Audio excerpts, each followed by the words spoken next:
अस्सलाम वालेकुम दोस्तों पाकिस्तान क्रिकेट टीम को लेकर चार बहुत बड़ी अपडेट आपके साथ शेयर करने जा रहा हूं। यानी सबसे बड़ी अपडेट कि जो पाकिस्तान को वर्ल्ड कप के अंदर बुरी तरह से शिकस्त का सामना करना पड़ा, जिसके बाद अब खबर आती है कि जो पाकिस्तान के व्हाइट बॉल के हेड कोच माइक हैसन है उनको अब फारिग किया जा रहा है। यानी माइक हैसन जो कोच थे पाकिस्तान के, उनकी अब छुट्टी की जा रही है। क्या वाकई माइक हैसन की छुट्टी की जा रही है? इसके अंदर कितनी सच्चाई है और क्यों छुट्टी की जा रही है, यह भी आपको बताऊंगा। और अगर माइक हैसन को फारिग किया जाता तो उनकी जगह नया कोच कौन होगा? मोहसिन नकवी ने एक बड़ा फैसला लिया है, तो वो आपके साथ शेयर करूंगा कि आखिर हकीकत क्या है। उसके अलावा दूसरी बड़ी अपडेट, पाकिस्तान का जो वर्ल्ड कप का सफर था वो खत्म हो चुका है, मगर अब पाकिस्तान का अगला सफर बांग्लादेश के खिलाफ ओडीआई सीरीज का है। यानी जो पाकिस्तान और बांग्लादेश के दरमियान 3 ओडीआई मैचेस खेले जाने, उसके लिए जो पाकिस्तान का वनडे स्क्वाड है उसमें पहली बार 4 बहुत बड़े न्यू टैलेंट, नए चेहरे आपको नजर आने जा रहे हैं पाकिस्तान के स्क्वाड में बांग्लादेश के खिलाफ। वो 4 नए चेहरे, वो 4 नए टैलेंट कौन से जो पहली बार पाकिस्तान के वनडे स्क्वाड में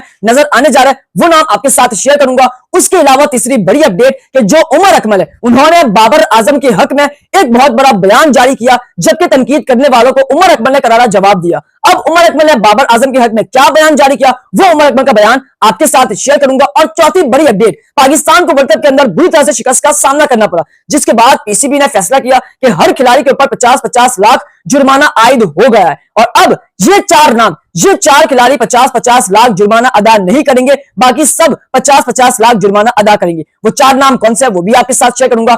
लेकिन उससे पहले आप तमाम फैंस से छोटी सी रिक्वेस्ट है कि इस वीडियो को एंड तक देखना और इस चैनल पर जितने भी नए व्यूअर्स है इस वीडियो को लाइक और इस चैनल को सब्सक्राइब लाजमी करें। अब सबसे पहले मेरा आपके लिए सवाल है और उस सवाल का जवाब आपने कमेंट बॉक्स में लाजमी मेंशन करना है। वो सवाल ये कि जो पाकिस्तान का वनडे का कप्तान शहनशाह अफरीदी है, क्या शाहीन को वनडे का कप्तान बरकरार रखना चाहिए या नहीं? यस और नो कमेंट बॉक्स में लाजमी मेंशन करें। अब बात करते हैं सबसे पहली और बड़ी अपडेट, पाकिस्तान टीम को वर्ल्ड कप के अंदर बुरी तरह से शिकस्त का सामना करना पड़ा, जिसके बाद अब खबर आ रही है कि जो पाकिस्तान के हेड कोच माइक हैसन है उनको कोचिंग से हटाया जा रहा है, उनको फारिग किया जा रहा है, उनकी छुट्टी की जा रही है। ये क्यों खबर आई और इसके अंदर आखिर हकीकत क्या है? दरअसल अब कुछ खबरें ये आ रही है कि जो माइक हैसन है उनकी वजह से पाकिस्तान को वर्ल्ड कप के अंदर बुरी तरह से शिकस्त का सामना करना पड़ा। यानी माइक हैसन सबसे टॉप पर थे, जो अपनी मनमानी करते थे, और ये जो पाकिस्तान के बहुत सारे प्लेयर्स माइक हैसन के ऊपर इल्जाम लगा रहे, ये जराए बताते हैं। और ये कई बार हो चुका है,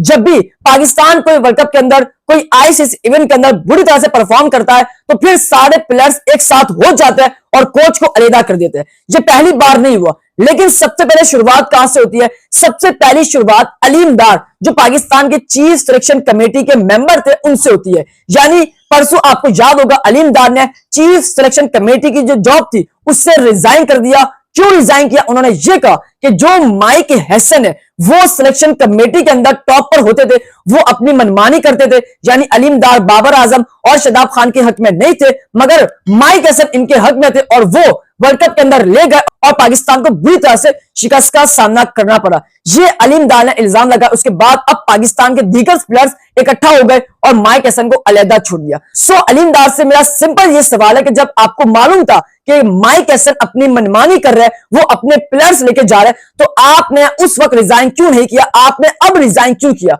हालांकि आपने अब इसलिए रिजाइन किया क्योंकि आप पर तनकीद हो रही है, पाकिस्तान ने बुरा परफॉर्म किया। सो ये कुछ मामलात है। यानी जो माइक हैसन है उनको एक साइड कर दिया है और सारे प्लेयर्स एक साइड हो गए।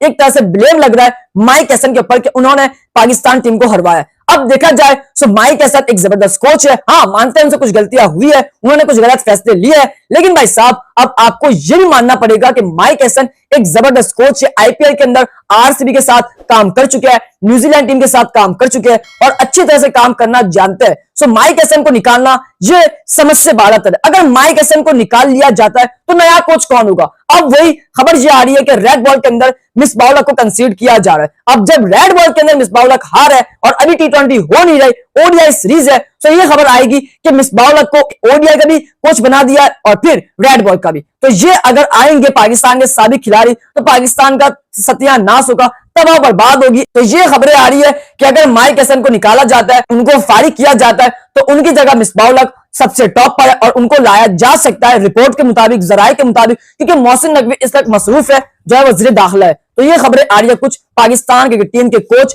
माइक हैसन को लेकर। सो आप क्या राय रखते हैं? क्या माइक हैसन को हेड कोच में रहना चाहिए या नहीं? कमेंट बॉक्स में अपनी राय लाजमी मेंशन करें। अब उसके बाद बात करते हैं दूसरी बड़ी अपडेट कि जो पाकिस्तान का अगला सफर बांग्लादेश के खिलाफ ओडीआई सीरीज का है, उस सफर के अंदर जो पाकिस्तान का वनडे स्क्वाड है उसमें बड़ी तब्दीलियां की गई है।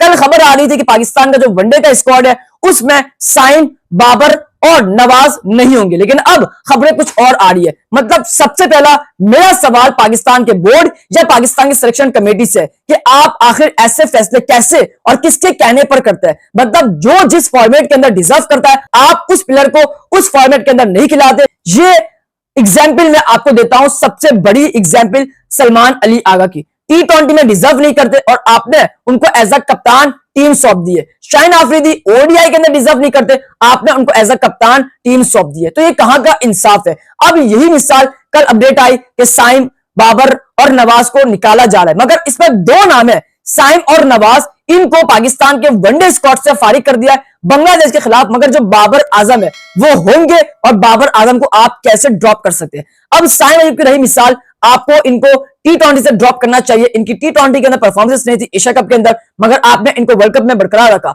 मगर साइम की ओडीआई में लगातार परफॉर्मेंस है, वो रन्स कर रहे हैं, लंबी इनिंग्स खेलना जानते हैं। ऑस्ट्रेलिया सीरीज हो गई, साउथ अफ्रीका सीरीज हो गई, साइम ने वो रन्स किया, मगर आप किस बिहाव पर साइम को बाहर निकाल सकते हैं। अगर आपको गुस्सा है वर्ल्ड कप की बुरी परफॉर्मेंस पर, तो भाई शाहीन शाह आफरीदी पाकिस्तान के वनडे स्क्वाड में क्या कर रहे हैं। मानते हैं कप्तान है, लेकिन भाई साहब वर्ल्ड कप में तो सबसे ज्यादा खतरनाक बुरी परफॉर्मेंस शाहीन की रही थी। लास्ट मैच श्रीलंका वाला वो भी हम हार जाते, वो तो अंपायर ने हमारा साथ दिया, वाइड्स नहीं दी, वरना हम तो कई मुंह दिखाने के काबिल ना होते। लेकिन वो शाहीन कप्तान है, बाकी साइम जिसकी ओडीआई परफॉर्मेंस है वो बाहर है। तो ये कुछ वनडे स्क्वाड के अंदर से जो खिलाड़ी है उनको ड्रॉप किया गया है। मगर अब कौन से नए चेहरे शामिल होने जा रहे हैं, कौन से चार बड़े नाम जो पाकिस्तान के वनडे स्क्वाड में पहली बार नए चेहरे एंट्री करने जा रहे हैं। सबसे पहला नाम जो आ रहा है वो साइम अयूब की जगह शामिल हुसैन का आ रहा है। हाँ जी, शामिल हुसैन एक शानदार लेफ्ट आर्म बैट्समैन है और ये यंग है और इनके ऊपर अब ट्रस्ट किया जा रहा है, इनके ऊपर इन्वेस्ट किया जा रहा है और इनके साथ पाकिस्तान के बोर्ड और सिलेक्शन कमेटी जाना चाहती है साइम के रिप्लेसमेंट के अंदर, जो कि शामिल हुसैन एक अच्छी चॉइस है। मगर साइम को निकालना क्या ये अच्छी चॉइस है? नहीं भाई साहब। उसके अलावा जो दूसरा नया चेहरा है वो है भाई साहब अरफत मिनाज। अरफत मिनाज को भी कंसीडर किया जा रहा है पाकिस्तान के वनडे के स्क्वाड में। हाँ जी, अरफत मिनाज ऐसा नाम जिसने इंडिया के अगेंस्ट, जिसने एशिया कप के अंदर धूम मचाई थी, रनों की अंबार लगाई थी, वो अरफत मिनाज आपको बांग्लादेश के खिलाफ वनडे स्क्वाड में नजर आने जा रहा है। लगभग अरफत मिनाज को भी कंसीडर कर लिया गया है। उसके अलावा जो तीसरा नाम है वो नाम है मोहम्मद नवाज को जब ड्रॉप किया है तो उनकी जगह एक ऑलराउंडर चाहिए और ऑलराउंडर के अंदर जो नाम कंसीडर हो रहा है वो है साद मसूद। साद मसूद भी एक जबरदस्त ऑलराउंडर है, मिडिल ऑर्डर के शानदार बल्लेबाज है, मगर भाई साहब इनका भी मसला सेम शदाब की तरह, ये अपनी बॉलिंग के अंदर कंट्रोल नहीं पाते। हालांकि टैलेंट अच्छा है, इनके ऊपर काम करेंगे, इनको मौके देंगे, इनके ऊपर इन्वेस्ट करेंगे तो भाई साहब ये भी आपको परफॉर्म करते हुए नजर आएंगे। तो जो तीसरा नाम कंसीडर किया गया है नया चेहरा पाकिस्तान के वनडे स्क्वाड में वो साद मसूद है। उसके अलावा जो चौथा नाम है वो भाई साहब माज सदाकत है। माज सदाकत को भी इसके अंदर कंसीडर किया जा रहा है कि माज सदाकत भी पाकिस्तान के वनडे स्क्वाड में आ जाए, क्योंकि पाकिस्तान अब नए चेहरों के साथ जाना चाहता है। लेकिन एक बात इंटरेस्टिंग है कि इस स्क्वाड में साहिब रजा फरहान, जिसका नाम अभी तक जो है वो कंसीडर नहीं किया गया। अफसोस है कि जिसने परफॉर्म किया वो वनडे में नहीं आ सकता, लेकिन जिसने परफॉर्म नहीं किया वो वनडे में आ गया है। सो ये पाकिस्तान टीम का उसूल है और पाकिस्तान इसी पर चलता है। सो ये कुछ नए चेहरे थे जो बांग्लादेश के खिलाफ आपको वनडे स्क्वाड में नजर आ सकते हैं। आप क्या कहते हैं, किसको ड्रॉप करना चाहिए, किसको लाना चाहिए, वो कमेंट बॉक्स में लाजमी मेंशन करना है। उसके अलावा तीसरी बड़ी अपडेट कि जो पाकिस्तान के उमर अकमल है, उन्होंने बाबर आजम के हक में एक बहुत बड़ा बयान जारी किया। उमर अकमल ने बाबर आजम के हक में क्या कहा और तनकीद करने वालों को क्या करारा जवाब दिया। सबसे बड़ी अपडेट आपको याद होगा 3 से 4 दिन पहले उमर अकमल ने इंस्टाग्राम स्टोरी के ऊपर बाबर आजम और कुछ अपने स्टैट्स लगाए थे, जिसके अंदर पाकिस्तान टीम के 25 रन पर 3 आउट थे, बाबर क्रीज पर थे। सेम सिचुएशन उमर अकमल की भी यही थी कि पाकिस्तान के 2014 में ऑस्ट्रेलिया के खिलाफ जो है वो 3 आउट थे 25 रन पर और उमर अकमल ने वहां पर 94 की इनिंग खेली थी। तो वो स्टैट्स उमर अकमल ने अपनी इंस्टाग्राम स्टोरी पर लगाए,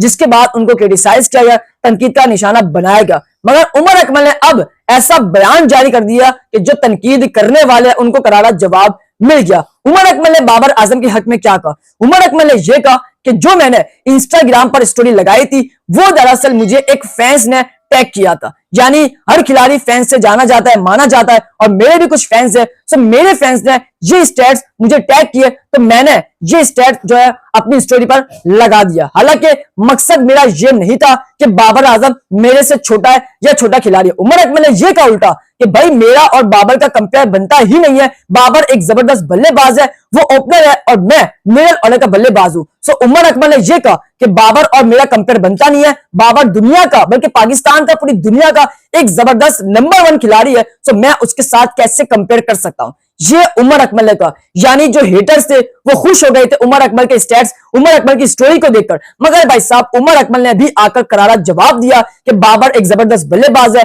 नंबर 1 खिलाड़ी है और रहेगा, और बाबर आजम और मेरा कंपेयर बनता ही नहीं है क्योंकि बाबर आजम बहुत आगे है और मैं बहुत पीछे हूं। ये उमर अकमल ने एक बहुत बड़ा बयान जारी किया जिसमें उन्होंने बाबर आजम की तारीफ की, बाबर आजम के हक में बोला और तनकीद करने वालों को करारा जवाब दिया। सो आप उमर अकमल और बाबर आजम को लेकर क्या कहते हैं कमेंट बॉक्स में लाजमी मेंशन करें। उसके अलावा चौथी बड़ी अपडेट कि जो पाकिस्तान ने T20 वर्ल्ड कप के अंदर बुरी परफॉर्मेंस दिखाई, घटिया परफॉर्मेंस दिखाई, जिसके बाद पाकिस्तान क्रिकेट बोर्ड ने पाकिस्तान के हर खिलाड़ी के ऊपर 50-50 लाख जुर्माना आयद कर दिया। लेकिन अब सिर्फ ये चार खिलाड़ी 50-50 लाख जुर्माना अदा नहीं करेंगे, बाकी सबको अदा करना पड़ेगा। लेकिन एक बात मैं यहां कहना चाहूंगा कि पीसीबी को एक चीज के ऊपर दावत देनी चाहिए कि पाकिस्तान ने जो वर्ल्ड कप के अंदर बुरा परफॉर्म किया, सबसे बड़ा जिम्मेदार मोहसिन नकवी पाकिस्तान क्रिकेट बोर्ड के चेयरमैन है। लेकिन फैंस का जो गुस्सा है वो खत्म करने के लिए इन्होंने पाकिस्तान के प्लेयर्स के ऊपर जुर्माना आयद कर दिया।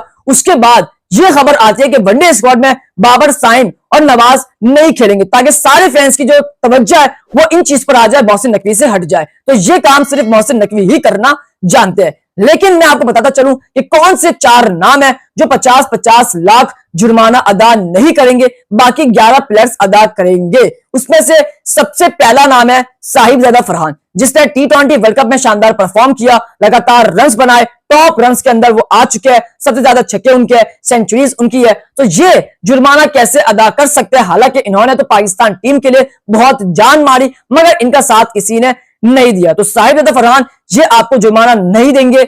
और उसके अलावा दूसरा नाम फखर जमान, जिसको लगातार बेंच कराते रहे, लेकिन जब मौका मिला इसने जवाब दिया बैट से और 84 की शानदार इनिंग खेली। तो ये दूसरा नाम है जो जुर्माना 50 लाख का अदा नहीं करेगा। तीसरा नाम है सलमान मिर्जा, इसको भी बहुत कम मौके मिले लेकिन जब जब मौके मिले इसने परफॉर्म किया, अपनी बॉलिंग से जलवा दिखाया। सो ये तीसरा नाम है जिसको जुर्माना अदा नहीं करना पड़ेगा। चौथा नाम है वो उस्मान तारिक का। उस्मान तारिक ने इस वर्ल्ड कप के अंदर 4 चांद लगाए सिवाय आखिरी मैच के। तो उस्मान तारिक, इनको भी जो है वो जुर्माना अदा नहीं करना पड़ेगा। ये 4 नाम थे, फरहान, फखर, उस्मान तारिक, सलमान मिर्जा। लेकिन 5वां नाम मेरे हिसाब से नसीम शाह होने चाहिए, जिनको एक मैच मिला और उन्होंने उस एक मैच के अंदर भी शानदार परफॉर्म किया। तो ये कुछ नाम थे जिनको अब 50 लाख का जुर्माना अदा नहीं करना पड़ेगा। ये जराए बता रहा है, रिपोर्ट्स के मुताबिक अपडेट आ रही है कि इन 4 प्लेयर्स को जुर्माना अदा नहीं करना पड़ेगा, बाकी सबको अदा करना पड़ेगा। सो आप इस पर क्या कहते हैं? क्या ये मोहसिन नकवी का ठीक फैसला है